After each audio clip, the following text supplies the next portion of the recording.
जय भीम, जय भारत, जय संविधान। मैं बहुजन दस्तक से गौतम रत्ना और आज हमारे स्टूडियो में हैं साहरकर जी, जो पुणे से आए हुए हैं और शेड्यूल्ड ट्राइब समाज से हैं, अनुसूचित जनजाति से, और एक रिटायर्ड अधिकारी पद से रिटायर्ड हुए हैं। तो कुछ बहुजन मुद्दों पे पूरे दिल्ली के अंदर उन्होंने एक हलचल मचा रखी है। जंतर मंतर से लेकर के जितने भी एजिटेशन प्रदर्शन है, सब में वो जा रहे हैं और उनके पास जो अध्ययन है बहुजन महापुरुषों का और समाज के प्रति जो उनका दर्द है उसको रखने की कोशिश कर रहे हैं सोशल मीडिया के माध्यम से। तो सर, बात करेंगे साहरकर साहब से। साहरकर साहब, आपको बहुजन दस्तक पर चैनल पर आपका बहुत बहुत स्वागत है। सर, जय भीम सर। मैं पुणे से आया हूँ सर। मेरा जन्म जो है नागपुर में हुआ है और पढ़ाई मैंने कोल्हापुर में की है और 30 साल सर्विस करने के बाद में 35 साल से मैं पुणे में रहता हूँ सर। मैं आपको बताना चाहता हूँ सर कि जो हमारा शोषण हो रहा है सर 3000 सालों से, वो शोषण आज इतना बढ़ गया है सर कि ये नौबत आई सर, मुगलों ने भी हमारा शोषण नहीं किया, अंग्रेजों ने तो वजह से तो हमारे यहाँ संत महात्मा हो गए, उनकी वजह से हमें प्रॉपर्टी का अधिकार मिला, सब उसके बाद में एजुकेशन मिला और बाबा साहब ने हमें स्वाभिमान से जीने के लिए संविधान दिया। लेकिन दुख की बात यह है सर कि ये लोग पहले से हमें पशु पक्षी के समान हमारा शोषण किया है इन्होंने, और हमारे दिमाग को इन्होंने, पशु पक्षी को भी अक्ल रहती है लेकिन हमारे को अक्ल नहीं है, ऐसा इन्होंने हमारा शोषण किया है। आफ्टर इंडिपेंडेंट के बाद में देखिए, मैं आपको बताना चाहता हूँ इन लोगों ने कैसा शोषण किया। जो बाबा साहब ने हमें 4 सेक्टर दिए थे, कारपोरेटर सेक्टर, उसके बाद में जुडिशनरी, उसके बाद में ब्यूरोक्रेसी और हमें प्रेस मीडिया दिया था। आज देखिए सर, 75 सालों के बाद में ये चारों सेक्टर के ऊपर देखिए, कारपोरेटर सेक्टर के 5% लोगों के हाथ में 95% प्रॉपर्टी पैसा है सर। सुप्रीम कोर्ट के जज 100% वही बैठे हैं सर। उसके बाद में देखिए सर 90% ये ब्यूरोक्रेसी में है सर। और उसके बाद में देखिए सर, ये जिसको हम ये कहते हैं सर सोशल मीडिया, तो पढ़ाने का या सिलेबस बसाने का काम यही करते सर। उसका मैं आपको एग्जांपल देना चाहता हूँ सर कि पहले ये लोग टीचर थे, हमारे टीचर आ गए, लेकिन ये पढ़ाई क्या पढ़ाते हैं सर? तुकाराम महाराज पुष्पों में मांग सके, जिंदा आदमी स्वर्ग में जाता है। उसके बाद में संभाजी महाराज जो इतने टैलेंटेड थे, जिन्होंने 12 ग्रंथ लिखे थे और एक भी लड़ाई नहीं हारा था, उनका मर्डर किया गया, पकड़ के उनको 32 टुकड़े किए गए।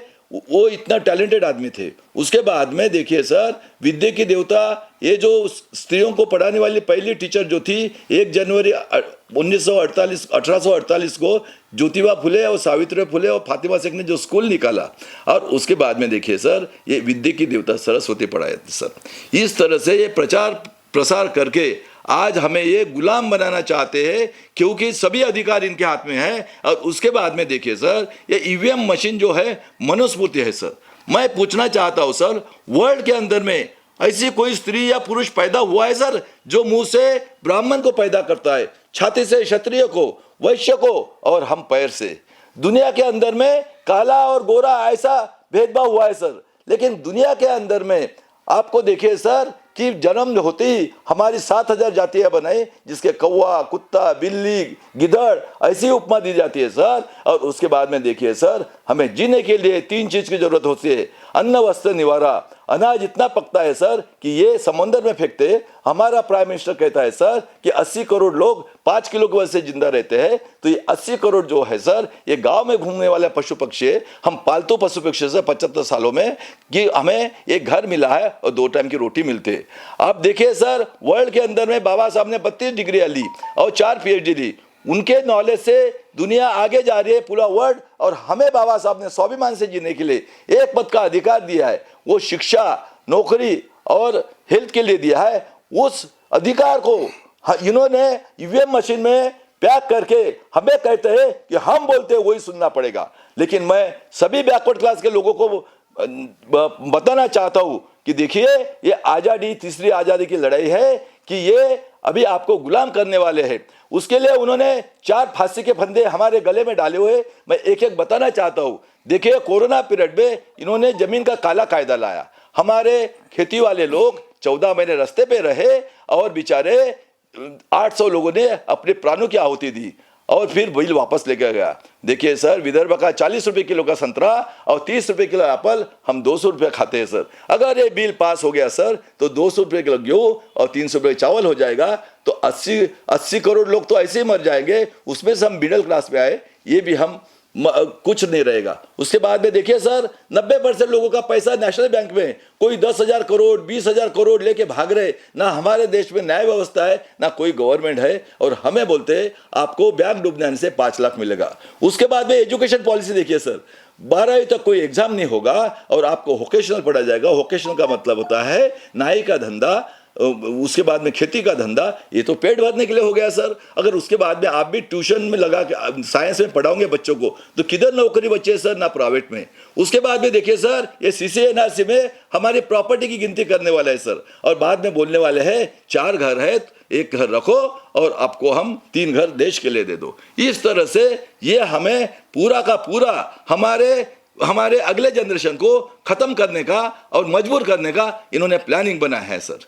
उसके बाद में पॉलिटिक्स देख लीजिए सर, पॉलिटिक्स में देख लिए, मैं आपको महाराष्ट्र का उदाहरण देना चाहता हूं सर। देखिए सर, एक फैमिली में 25-25 आमदार खासदार का पेंशन आता है सर, लेकिन ये लोग CBI ED से डरा के उनको कहते हैं हमारे पास आ जाओ। वो लोग भी आते हैं क्योंकि उनको मालूम है पद रहने से पैसा आता है, और जो इनकी चाहत है दिल की वो सब कुछ मिलती है। और ऐसा धंधा देखिए सर, कारपोरेशन, नगर परिषद, पंचायत समिति, खासदार आमदार का पूरे रिलेटिव्स का, चाचा मामी मौसी, ऐसा एक चैनल बना हुआ है सर। और इस तरह से मेन जो है सर इसका बॉस ये है RSS सर, जिन्होंने हमारा खून चूस के हमारी माँ बहन की इज्जत लूटने का काम किया है सर। सर वही चल मैं रहा है आपसे सर। एक सवाल करना चाहता हूं।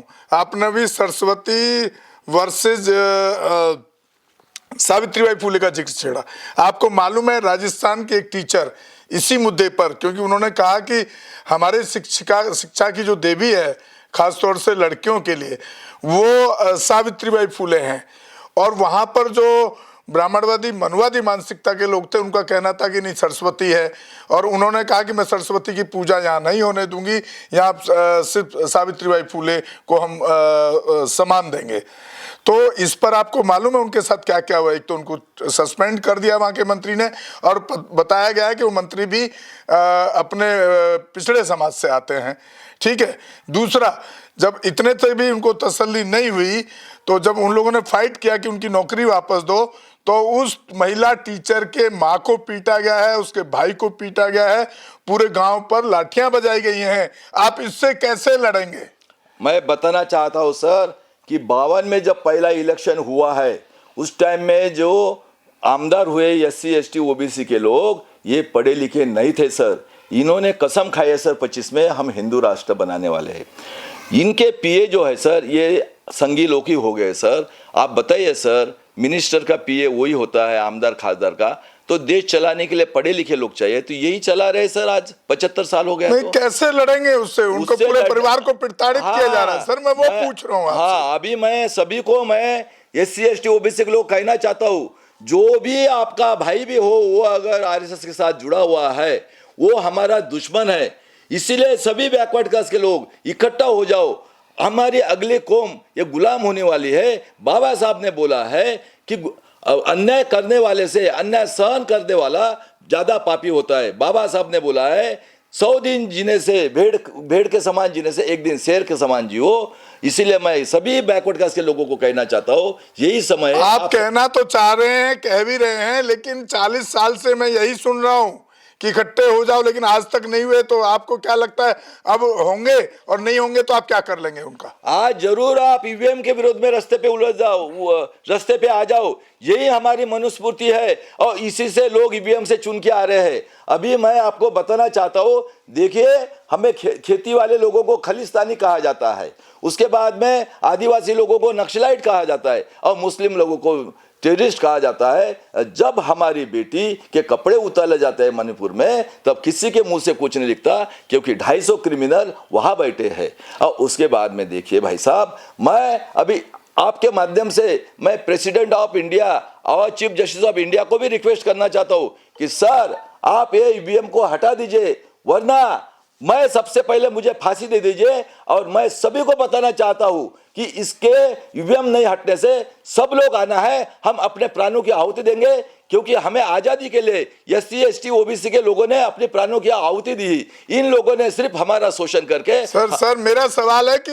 ये 40 साल से मैं सुनते आ रहा हूं कि पिछड़े इकट्ठे हो जाएं, लेकिन मायावती, चंद्रशेखर, प्रकाश राव अंबेडकर, उदित राज, वामन मिश्रा इकट्ठे कहां कर पा रहे हैं? जब आप इकट्ठे नहीं होंगे तो कैसे लड़ाई को लड़ेंगे? इनका क्या इलाज है वो बताइए, मेन पॉइंट। अभी मैं बताना चाहता हूं कि अभी सभी पूरे भारत में बैकवर्ड क्लास के जितने भी सोशल संस्था है वो इकट्ठा हो रही है। और मैंने एक टेप भी बनाया मायावती के ऊपर। मैं मायावती के लिए जान देने के लिए तैयार हूं। मैं उनको कहना चाहता हूं कि आप आइए, आप नेतृत्व कीजिए, हम आपके अंदर काम करने के लिए तैयार है, सभी बैकवर्ड क्लास के लोग। अगर आप आना नहीं चाहते हो तो हम आपको भी बायकॉट करेंगे, क्योंकि ये हमारी आखिरी लड़ाई है। हम जान कुर्बान कर देंगे, लेकिन ईवीएम को हटाएंगे। आप मायावती को बायकॉट करने की बात कर रहे हैं, उन्होंने तो आपका इतिहास बनाया। यूपी में आप जाके देखिए, ज्योतिबा फुले साहब से लेकर के जो आप महाराष्ट्र में नहीं कर पाए, जहां से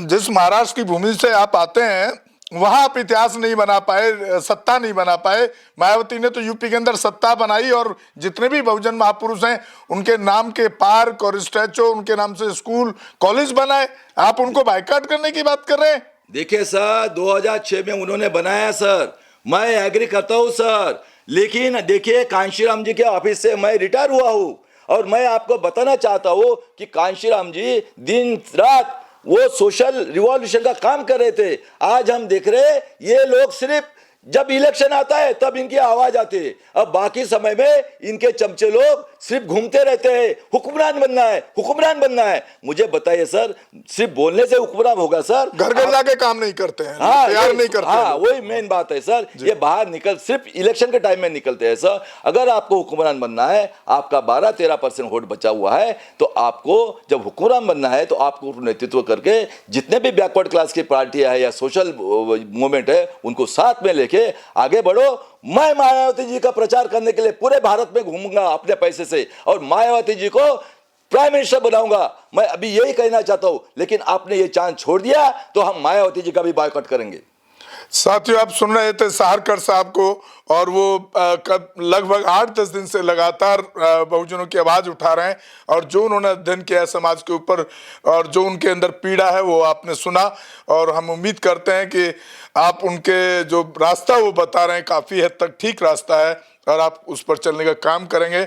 आप हमारे कमेंट बॉक्स में जाकर जरूर कमेंट्स करें और सलाह दें, और बहुजन दस्तक चैनल को शेयर और सब्सक्राइब करें, और कहीं भी कोई एट्रोसिटी हो तो आप हमारे नंबर्स पर फोन करें। बहुत बहुत साधुवाद, धन्यवाद साहरकर साहब। जय भीम साहब, जय संविधान। हमारे चैनल बहुजन दस्तक को लाइक, शेयर, सब्सक्राइब देखना मत भूलिएगा। जय भीम, जय भारत, जय संविधान, नमो बुद्धाय। धन्यवाद। चैनल आर्थिक समस्या से गुजर रहा है। अगर आप बहुजन समाज में बाबा साहेब अम्बेडकर और तथागत बुद्ध की विचारधारा को अधिक से अधिक लोगों तक पहुंचाना चाहते हैं तो हमें आर्थिक सहयोग प्रदान करें, ताकि हम अपने चैनल के माध्यम से देश विदेश में समता, बंधुता, एकता और संवैधानिक अधिकारों को ज्यादा से ज्यादा लोगों तक पहुंचा सकें। आप अपनी सहायता राशि नीचे लिखे खाते में जमा करा सकते हैं। खाता धारक गौतम रत्ना, खाता संख्या 3169576865 IFSC कोड SBIN 0060336, बैंक भारतीय स्टेट बैंक। आप हमारे बैंक खाते का विवरण स्क्रीन पर भी देख सकते हैं। जय भीम, जय भीम। मैं गौतम रत्ना आपका बहुजन फिल्म प्रोडक्शन में स्वागत करता हूं, और आप हमारे प्रोडक्शन हाउस के अंदर अपना कैरियर बना सकते हैं as a film director, as a producer and actor and actress and editor and cinematographer also. अगर आपको फिल्म से रिलेटेड कुछ भी प्रोजेक्ट आपको बनवाना है तो हमारे पास में पूरा सेटअप है, जिसमें फिल्म कैमरा है, शूटिंग लाइट्स है और एडिटिंग है। सारा A to Z एक ही जगह पर आपको हमारे यहाँ पर मिल जाएगा। तो दोस्तों, आप हमें कांटेक्ट कर सकते हैं हमारे नंबर्स पर 9810085714, और 8510005714 हमारे वेबसाइट पे विजिट कर सकते हैं www.filmserviceindia.com और हमें मेल भी कर सकते हैं gautamfilmsproduction@gmail.com पर। धन्यवाद।